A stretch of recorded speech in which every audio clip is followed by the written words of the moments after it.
ඔයත් ජීවිතේ ප්‍රතිපත්ති අනුගමනය කරන පුද්ගලයෙක්ද? එහෙම නැත්නම් ඔයාට තාම ඔයාගේ ජීවිතේ ප්‍රතිපත්තියක් නැද්ද? එහෙම නැත්නම් මේ වීඩියෝ එක ඔයාට. අපි කොහොම මේ ලෝකේ ජීවත් වුණත් අවසානට මේ ලෝකෙ දිනන්නේ වැඩියෙන්ම සතුටින් ඉඳලා ජීවිතේ සමු අරන් යන එක්කෙනා. ඉතින් ඔයාලා ප්‍රතිපත්ති හදාගද්දී අනිවාර්යෙන් අන්න ඒක ફોකස් කරලා තමන්ගේ ප්‍රතිපත්තිය හදාගන්න.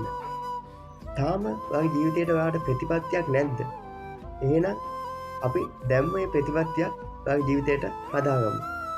ඔයාටත් ජීවිතේ සතුටින් ඉන්න ඕන නම් මෙන්න මේ ප්‍රතිපත්තිය පොඩ්ඩක් මං කියනවට අනුගමනය කරලා බලන්නකෝ. කරන්න ඕනේ පුංචිම පුංචි දෙයයි.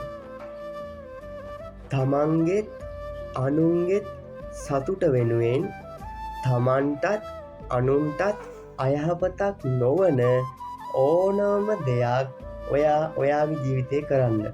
ඒක තමා මේ ලෝකේ හොඳින් ඉන්න තියෙන සතුටින් ඉන්න තියෙන හොඳම දේ. මං ආයෙ කියන්නම් තමන්ටත් අනුන්ටත් අයහපතක් නොවන තමුන්ටත් අනුන්ටත් සතුටින් ඉන්න පුළුවන් ඕනෑම දෙයක් ඔයාගේ ජීවිතේ ඔයා එක්ස්පීරියන්ස් කරන්න ඔයා කරන්න අනිවාර්යෙන් ඔයාට ඔයාගේ ජීවිතේ දිනන්න පුළුවන් වෙනවා සතුටෙන් ඉඳලා. try කරලා බලන්න. ටිකක් දවස් යනකොට ඔයාටම තේරෙයි ඔව් දෙයියනේ මම මගේ ජීවිතේ සතුටින් නේද කියලා.